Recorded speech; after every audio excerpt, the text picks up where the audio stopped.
The function f of z is equal to absolute value of z is not analytic at z is equal to 0.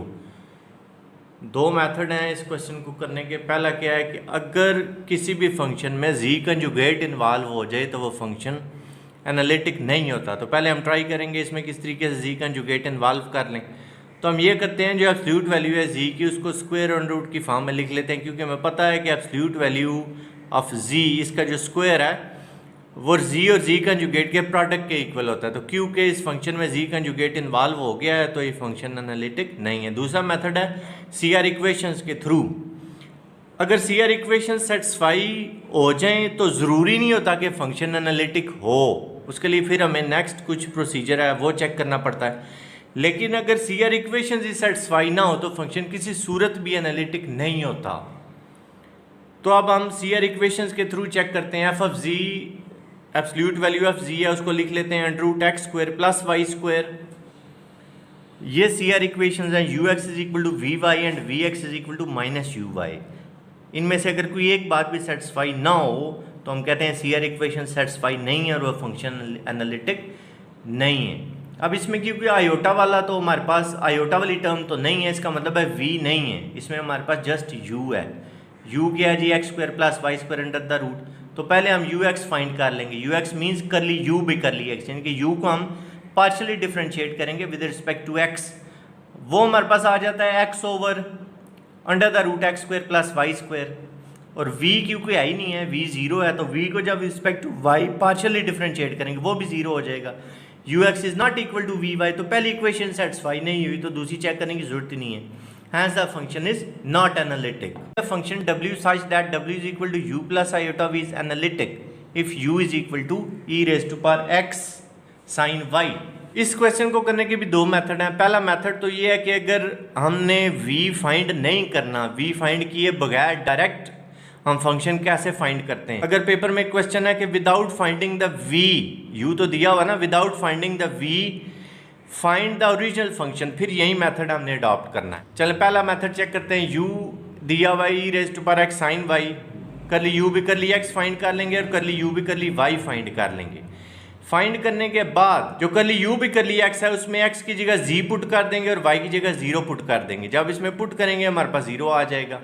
इस तरह कर ली u भी कर ली y में भी x की जगह z पुट कर देंगे और y की जगह 0 पुट करेंगे, वो हमारे पास आ जाएगा e raise to power z।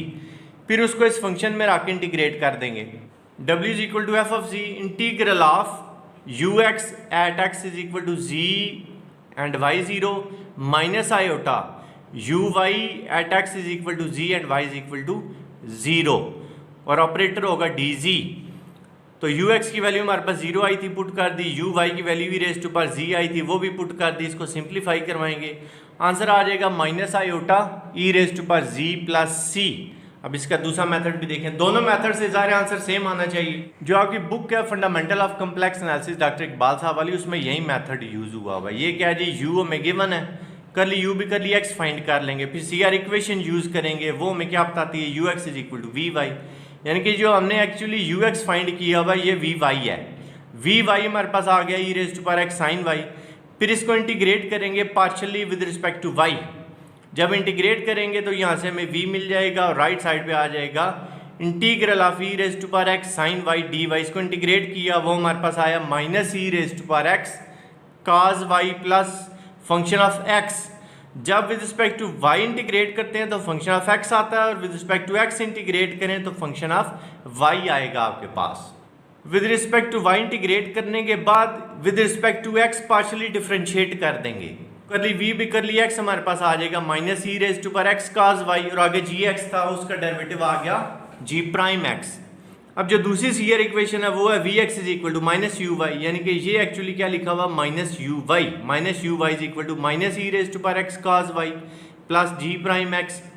तो माइनस से इस इक्वेशन को मल्टीप्लाई कर दें। जो हमारी इक्वेशन गिवन थी पहली इक्वेशन, उसको with respect to y partially differentiate करेंगे, वहां से भी u y आ जाएगा। उन दोनों को इक्वेट कर लेंगे। हम इक्वेशन 1 को हमने पार्शियली डिफरेंशिएट किया विद रिस्पेक्ट टू y, हमारे पास आ गया e raise to power x cos y। Putting this value in this equation we will get e raise to power x cos y is equal to e raise to power x cos y minus g prime x। E raise to power x cos y दोनों side से cancel हो गया, g prime x की value आपके पास 0 आ गई, जिसको हमने integrate किया तो gx आ गया c। ये जो gx की वैल्यू आई हुई है ये जस्ट आपने ये इक्वेशन नंबर 2 में पुट कर देनी है। इनके v आपके पास आ जाएगा minus e raise to power x cos y plus c। v आ गया जी हमारे पास minus e raise to power x cos y plus c। अब जो ओरिजिनल फंक्शन होता है वो होता है u plus iota v। u की वैल्यू में क्वेश्चन में गिवन है, v की वैल्यू हमने फाइंड कर ली है, दोनों वैल्यूज पुट करेंगे, वहां से ओरिजिनल फंक्शन निकाल लेंगे। अब हमने क्या किया, e raise to power x तो इन दोनों में कॉमन है, बाकी आ गया sine y minus iota cos y minus iota common. इसमें तो साइन वाई में तो माइनस आयोटा नहीं है तो ज़ाहिर हम उससे डिवाइड कर देंगे। ये जो साइन वाई वाली टर्म है इसको आयोटा से मल्टीप्लाई और आयोटा से डिवाइड कर देंगे तो ये आयोटा स्क्वायर बन जाएगा विच इज इक्वल टू -1। ये माइनस माइनस कैंसिल हो जाएंगे, हमारे पास आ जाएगा साइन वाई, यानी कि ये आ जाएगा cos y plus iota sine y. और आइलर्स आइडेंटिटी की वजह से इसको e raise to power iota y लिख देंगे। आगे z minus iota e raise to power x into cos y plus iota sine y plus iota c जो constant था।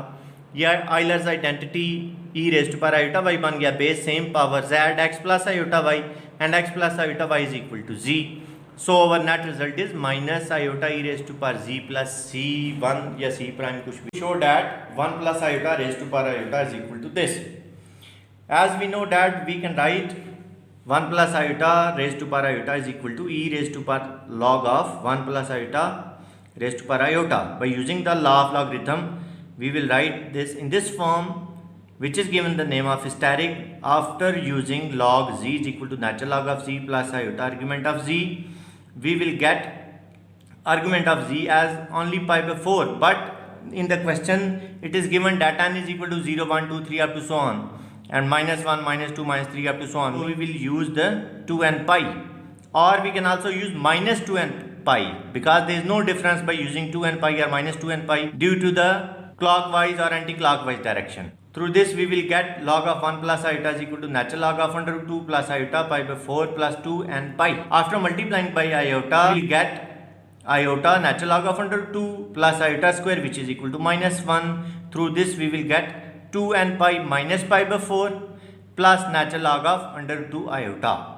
So iota log 1 plus iota is equal to 2n pi minus pi by 4 plus 1 by 2 natural log of 2 into iota. Putting the values in equation steric, we will get 1 plus iota raised to power iota is equal to e raised to power minus pi by 4 plus 2n pi plus natural log of 2 divided between 2 iota.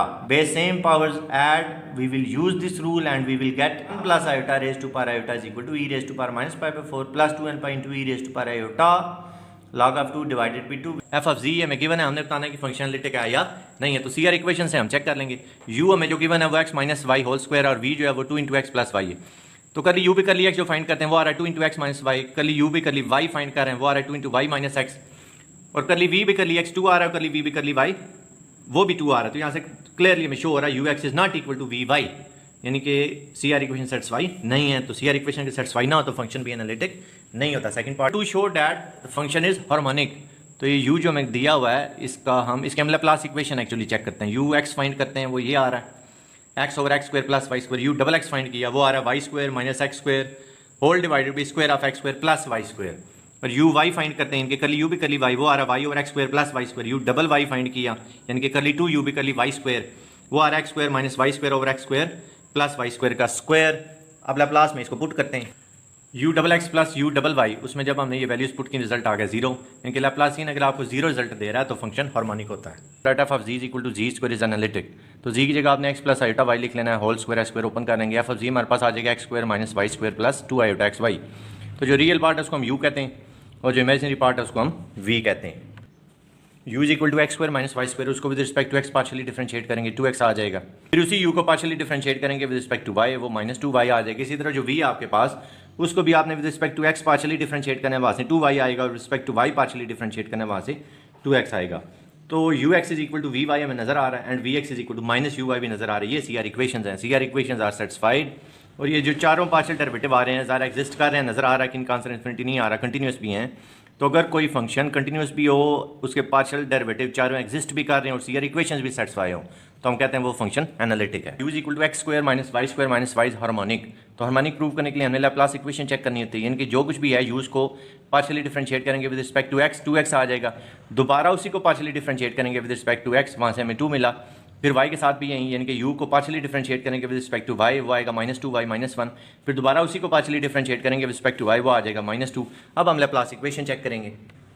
Laplace equation होती है u double x plus u double y is equal to 0। अगर ये satisfy होती है तो function harmonic है। तो u double x भी हमने फाइंड किया हुआ, u डबल वाई भी फाइंड किया, उन दोनों की वैल्यूज पुट करेंगे, 0 आ रहा है, तो इसका मतलब है ये जो गिवन फंक्शन है ये हार्मोनिक फंक्शन है। Question integral formula example, solve the integral of z q plus 1 over z minus 2 d z. इसका शॉर्टकट मेथड ये है कि आप देखें यहाँ पे जी माइनस 2 को इक्वल टू 0 करें, जी की वैल्यू आ रही है 2, वो 2 इधर ऊपर जी में पुट कर दें, तो 2 का क्यूब आ गया 8, 8 प्लस 1 9, आपका आंसर आ जाएगा 18 पाई आयोटा। अब इसको डायरेक्ट सॉल्व करते हैं, कैसे आया ये Cauchy integral formula f of a is equal to 1 over 2 pi iota integral of f of z over z minus a. ये सारा फाई ऑफ जी कहलाता है। फाई ऑफ जी किस पॉइंट पे अनडिफाइन हो रहा है, आपने सिर्फ वो देखना है। अब हमारे पास फाई ऑफ जी है जी q plus 1 over z minus 2, तो जी की जगह अगर हम 2 पुट करते हैं तो डिनोमिनेटर में 0 आ जाता है, मतलब इन्फिनिटी बन जाता है टोटल। तो जो जी हमारे पास 2 आ रहा है वो हम यहाँ पे एफ ऑफ जी में पुट कर देंगे। Cube of 2 8, 8 plus 1 is equal to 9। Find कर लिया। अब ये कॉची इंटीग्रल फार्मूला जो था वो हमने लिख लिया, ए की जगह हमारे पास आ गया 2 था, एफ ऑफ 2 की जगह हम ये 9 पुट कर लेंगे, 2 पाई आयोटा डिवाइड हो रहा है जाकर मल्टीप्लाई होगा 18 पाई आयोटा। ये क्वेश्चन तो स्ट्रेट फॉरवर्ड था। अब जो नेक्स्ट क्वेश्चन है उसमें पावर हमारे पास 1 नहीं है, मतलब हमारे पास लीनियर नहीं आ रहा बल्कि क्वाड्रेटिक फैक्टर आया हुआ। और दूसरी बात आती है कि जो कंटूर है वो ऐसा कंटूर है जिसका रेडियस 2 है। इस चीज़ का भी अब आपने ध्यान रखना है। हमें वो पॉइंट्स चाहिए जो इस कंटूर के अंदर लाई कर रहे हों, अगर बाहर निकल गया तो फिर हमें कुछ और सोचना पड़ेगा। तो अब इसका जो डिनोमिनेटर है पहले हम उसके 2 लीनियर फैक्टर्स बना लेंगे, यानी कि जी प्लस आयोटा जी माइनस आयोटा वाले फैक्टर्स बन जाएंगे, फिर उस पर पार्शियल फ्रैक्शन अप्लाई करेंगे, उसको सेपरेट करके फिर कॉची इंटीग्रल फार्मूला यूज होगा। ये डिनोमिनेटर के 2 लीनियर फैक्टर बन गए, जी प्लस आयोटा जी माइनस आयोटा, जी तो ऑलरेडी लीनियर है, यानी कि हमारे पास ये पार्शियल फ्रैक्शन बन जाएगा ए ओवर जी, बी ओवर जी प्लस आयोटा और सी ओवर जी माइनस आयोटा। छोटी क्लास में हम पार्शियल फ्रैक्शन यूज करते हैं, उसको यूज करके ए बी सी की हम वैल्यूज निकालेंगे। एक वैल्यू 4 आई है, बी की 3, सी की 2, ये वैल्यूज हमने इधर वापस पुट कर दी, हमारे पास ये बन गया जी ओवर जी 3 ओवर जी plus iota 2 over z minus iota. अब इसमें हम कंटूर इंटीग्रेशन अप्लाई कर देंगे। जब अप्लाई करेंगे, अब देखें जी ये जी 0 अगर रखें तो ये फंक्शन अनडिफाइन हो रहा है, तो 0 जब आप यहाँ पे पुट करेंगे, यहाँ पे पुट करने के लिए तो कुछ है ही नहीं, आपके पास 4 ही बचेगा, यानी कि 4 multiply by 2 pi iota 8 pi iota आ गया। अब ये डायरेक्ट मैं सॉल्व कर रहा हूँ, यहाँ से जी की वैल्यू आई माइनस आयोटा, यहाँ पे भी ऊपर पुट करने के लिए कोई भी वेरिएबल नहीं है, तो 3 2 6 पाई आयोटा इसका आंसर आ गया। इस केस में भी ऐसे ही है, कोई वेरिएबल नहीं है आयोटा पुट करने के लिए, 4 पाई आयोटा आ गया प्लस की 18 पाई आयोटा हमारा आंसर बन। क्वेश्चन में हम कॉची इंटीग्रल फार्मूला सिंपल वाला यूज नहीं कर सकते, या आप ये समझ लें कि क्या कौन सी एग्जांपल होगी जिसमें कॉची इंटीग्रल फार्मूला सिंपल वाला नहीं बल्कि डेरिवेटिव वाला यूज होगा। वो तब आएगा जब यहाँ पे आपके पास डिनोमिनेटर में लीनियर रिपीटेड फंक्शन आ जाए। बस हम ये देखें जैसे जी माइनस 1 है तो उसकी पावर आपके पास 3 आ गई है, 2 आ जाए, 3 आ जाए, 4 आ जाए, तो फिर आप ये सिंपल फार्मूला यूज़ नहीं कर सकते बल्कि फिर आपको ये डेरिवेटिव वाली फॉर्म यूज़ करनी पड़ेगी। अब इसमें है क्या है, न्यूमिनेटर जैसे हमारे पास पहले एफ ऑफ जी होता था, अब भी वही एफ ऑफ जी ही है, 6g² माइनस 2g प्लस 5। अब ये जो पावर है इसको आपने n+1 के इक्वल करना है, इस n+1 के, यानी कि n+1 हमारे पास यहाँ पे 3 है, n की वैल्यू आ जाएगी 2, n की वैल्यू हमने फाइंड कर लेनी है। उसके बाद उसी तरह जैसे a निकालते थे a फाइंड कर लेंगे, z माइनस 1 को 0 के इक्वल करेंगे, z का आंसर 1 आ जाएगी, यानी कि a अगर हमारे पास 1 है, या ऐसे कह लें z की जगह अगर आप 1 पुट करते हैं तो फंक्शन अनडिफाइंड होता है, यानी कि हमें यहाँ पे जरूरत पड़ेगी n की, और ए की और एफ ऑफ जी की, क्योंकि एफ ऑफ जी को हमने डिफ्रेंशिएट करना है। कितनी दफ़ा डिफ्रेंशिएट करना है? जितना आपका एन है। यहाँ पे एन हमारे पास 2 है, तो अब हम इसको 2 दफ़ा डिफ्रेंशिएट कर लेंगे। ये 6z² - 2z + 5 पहली दफ़ा डिफ्रेंशिएट किया, 12z - 2 आ गया। दूसरी दफ़ा किया तो 12 आ गया। अब ये जो डबल डेरिवेटिव निकला हुआ है, इसमें आप ए की वैल्यू पुट कर देंगे। इनके ए आपके पास 1 था, आप 1 पे इसकी वैल्यू फाइंड कर लेंगे। तो जी की जगह जब आप 1 पुट करेंगे, आपके पास डबल डेरिवेटिव की वैल्यू 12 आ जाएगी। अब यही सारी वैल्यूज उठा के हम अपने फार्मूला में पुट कर देंगे। ये फार्मूला लिख लिया, n2 था, n की जगह 2 पुट कर दिया, a1 था, a की जगह 1 पुट कर लिया। इन सब की वैल्यूज फाइंड की थी, वैल्यूज भी पुट कर दी। ये सेकंड डेरिवेटिव पे जो हमने वैल्यू निकाली थी 12, वो यहाँ पे पुट हो गई। n2 था, 2 फैक्टोरियल आ गया, 2 से कैंसिल हुआ, हमारे पास बच गया 1/पाई आयोटा। पाई आयोटा से डिवाइड और जाके मल्टीप्लाई होगा, तो नेट रिजल्ट हमारे पास आ गया 12 पाई आयोटा। बिस्मिल्लाहिर्रहमानिर्रहीम। We are going to prove Cauchy fundamental theorem which is also called Cauchy integral theorem. Statement इसकी है कि एफ ऑफ जी जो है वो एक कम्प्लेक्स वैल्यूड फंक्शन है। F of ji is complex valued function such that f of g is analytic on and within the contour C। f of g analytic है, contour की बाउंड्री पे भी analytic है और कंटूर के interior में भी एनालिटिक है। f of g is also continuous। we will have to show that contour integral of f of g dz is equal to 0। तो इसको प्रूव करने के लिए बेसिकली हम ग्रीन्स थ्योरम यूज करेंगे और सीआर इक्वेशंस यूज करेंगे, ये प्रूव हो जाएगा। We will use the result from Green's theorem, that is if ux, uy, vx, vy, ये पार्शियल डेरिवेटिव्स लिखे हुए सारे, are continuous within the domain D and C is closed, then u dx plus v dy is equal to double integral of vx minus uy dx dy। तो सबसे पहले हम f of g जो analytic है उस बात को use कर लेंगे। हम लिख देंगे f of g is equal to u plus iota v, और z हमें पता है x plus iota y है। तो जब उसको डिफ्रेंशिएट करेंगे तो dz आ जाएगा dx plus iota dy, और f of z u plus iota v, इनके हम यहाँ पे एफ ऑफ जी की और यहाँ पे डी जी की वैल्यूज पुट करेंगे।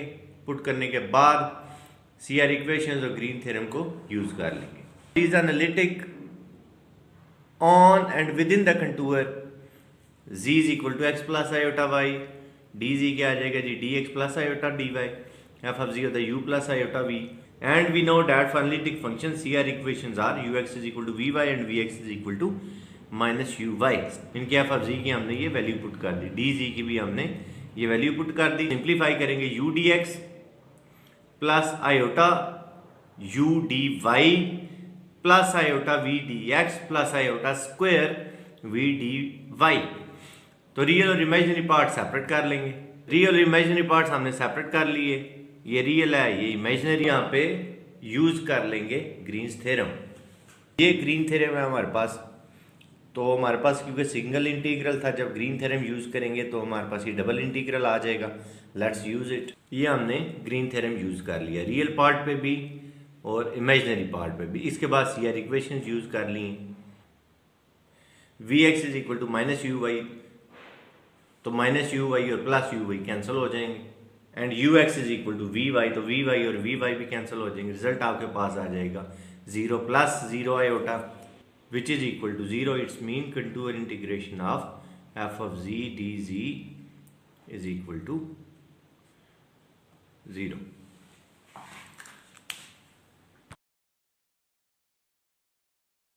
बिस्मिल्लाहिर्रहमानिर्रहीम। काशी फंडामेंटल थ्योरम की एग्जांपल चेक करते हैं। ये इंटीग्रल हमें दिया हुआ है और साथ ये भी बता दिया गया है कि जो कंटूर है वो यूनिट सर्कल है। Absolute value of z is equal to 1। अब हम सिर्फ इतना देखेंगे कि कौन से पॉइंट्स हैं जिन पे फंक्शन अनडिफाइन हो रहा है। अब देखें यहाँ से हमें पता चल रहा है प्लस माइनस 2 और यहाँ से हमें पता चल रहा है प्लस माइनस 3 आई होता है। इन दोनों पॉइंट्स पे फंक्शन अनडिफाइन हो रहा है। अब ये दोनों पॉइंट्स क्योंकि यूनिट सर्कल से बाहर आ रहे हैं तो इसलिए इसका इंटीग्रल 0 होगा, डेट्स इट। नेक्स्ट क्वेश्चन भी इसी तरह का ही है। यहाँ पे फंक्शन अनडिफाइन हो रहा है -3 पे और -5 पे, और जो यूनिट सर्कल हमें दिया हुआ है उसका रेडियस है 2। F of ji is not analytic at z is equal to -3 and -5, they lie outside the circle. By Cauchy fundamental theorem its integral will be 0। बिस्मिल्लाहिर्रहमानिर्रहीम। डेरिवेटिव ऑफ एनालिटिक फंक्शन, आप उसको Cauchy integral formula के extended form में समझ लें।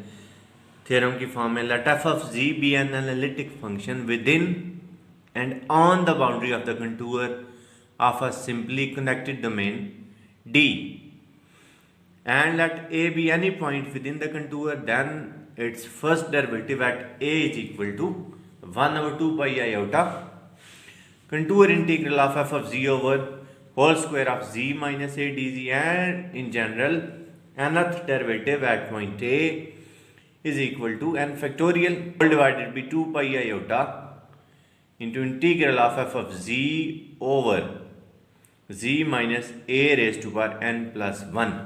पहली बात तो यह है कि कम्प्लेक्स एनालिसिस में अगर किसी एक पॉइंट पे डेरिवेटिव एग्जिस्ट कर रहा है तो उस पॉइंट के उसके हायर डेरिवेटिव भी लाजमी एग्जिस्ट कर रहे होंगे। कम्प्लेक्स एनालिसिस में ये ज़रूरी है।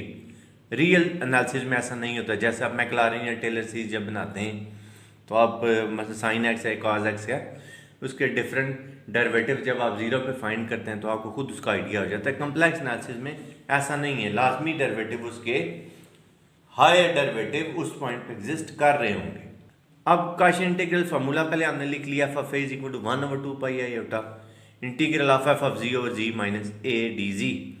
अब हम करेंगे क्या, डेरिवेटिव की डेफिनेशंस को यूज करके इसको प्रूव करते जाएंगे। मतलब एफ ऑफ ए से पहले हम इसी इक्वेशन से हम F of a plus H निकाल लेंगे, एक जगह हम ए प्लस एच पुट करेंगे, फिर हम दोनों इक्वेशन को सब्ट्रैक्ट करके एक रिजल्ट जनरेट करेंगे।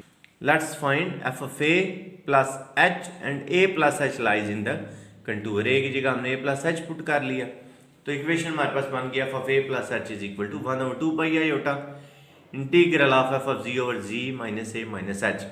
इक्वेशन नंबर 2 में से इक्वेशन नंबर 1 को सब्ट्रैक्ट किया, हमारे पास आ गया f of a plus h minus f of a is equal to 1/2 pi iota integral of f of z d z over z minus a minus h minus 1/2 pi iota integral of f of z d z over z minus a. 1/2 pi iota common आया, LCM आया z minus a minus h into z minus a. उसको simplify करवाएंगे, उसको simplify करवाया, H multiply हो रहा था left side पे आके डिवाइड हो गया, लिमिट भी हमने अप्लाई कर दिया, एच अप्रोचेस 0। अब यह आपको डेरिवेटिव की डेफिनेशन नजर आ रही होगी, इसको हमने एफ प्राइम ए लिख लिया और राइट साइड पे हमारा रिजल्ट आ गया 1/2 pi iota integral of f of z over z minus a whole square. इसको हमने इक्वेशन नंबर 3 कह लिया। तो इसी तरह इसी प्रोसेस को कंटिन्यू करते जाएंगे। जैसे हमने फर्स्ट डेरिवेटिव एट ए फाइंड किया है, अब हम ए प्लस एच फाइंड कर लेंगे। ए की जगह ए प्लस एच लिखेंगे, यहाँ भी ए प्लस एच आ जाएगा, यहाँ भी ए प्लस एच आ जाएगा। ये हमारे पास रिजल्ट आ गया f prime a plus h is equal to 1/2 pi iota integral of f of z over z minus a minus h whole square. तो जैसे लास्ट टाइम हमने इक्वेशन को सब्ट्रैक्ट किया है, इसमें भी हम इसी प्रोसीजर को फॉलो करेंगे। Subtract equation number 3 from equation number 4, we will get f prime a plus h minus f prime a. ये वाली सारी वैल्यूज वगैरह हमने पुट कर दी। ये थोड़ी लेंथी कैलकुलेशन के, इसको आप गौर से देख लें। इसको सिंप्लीफाई किया, ऐसे डिवाइड कर दिया, dividing both the sides by h and also apply limit h approaches 0 on both the sides. अब ये हमारे पास सेकंड डेरिवेटिव की डेफिनेशन आई हुई है at point a. Right side पे जो सिंप्लीफिकेशन पॉसिबल थी हमने कर ली। Double derivative at point a, ये कैलकुलेशन बस आप गौर से देख लें। पहले हमने इसमें लिमिट पुट की है जिसकी वजह से ये एच 0 हुए हैं दोनों, फिर यहाँ से 2 कॉमन आया, जी माइनस ए रह गया, नीचे जी माइनस ए की पावर 4 है कैंसिल होगी, तब जी माइनस ए की पावर 3 आएगी। तो इसी तरह जैसे सेकंड डेरिवेटिव हमारे पास ए पे आया हुआ है, थर्ड डेरिवेटिव भी आ जाएगा 3 factorial divided by 2 pi iota integral of z minus a और z minus a raise to power 4। And generally we can write n derivative at a is equal to n factorial over 2 pi iota integral of f of z over z minus a raised to power n plus 1। ये वही बात की जो पहले मैं आपको बता रहा था, in complex variables if a function is analytic at a point then its all derivative must exist at that point, but in real analysis if first derivative is 0 at point A, then its second or third or fourth derivative may or may not be 0.